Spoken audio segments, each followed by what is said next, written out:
Постоянно вылазит реклама. Как ее убрать с телефона?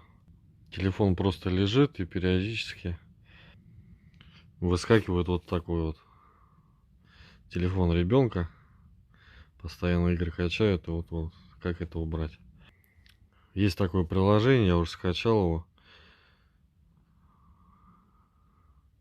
Детектор рекламы. Вот только что открывалась реклама. И вот видно, что вот это приложение ее и запускало. Удаляем.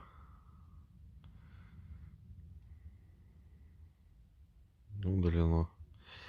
Все, реклама больше вылазить не будет. Ну, если есть еще какое-то приложение, которое рекламу постоянно выкидывает, надо подождать еще и опять, если вылезет, также опять открываете и видно, какое приложение сейчас было открыто. Ну, вот так вот оно выглядит в Google Play.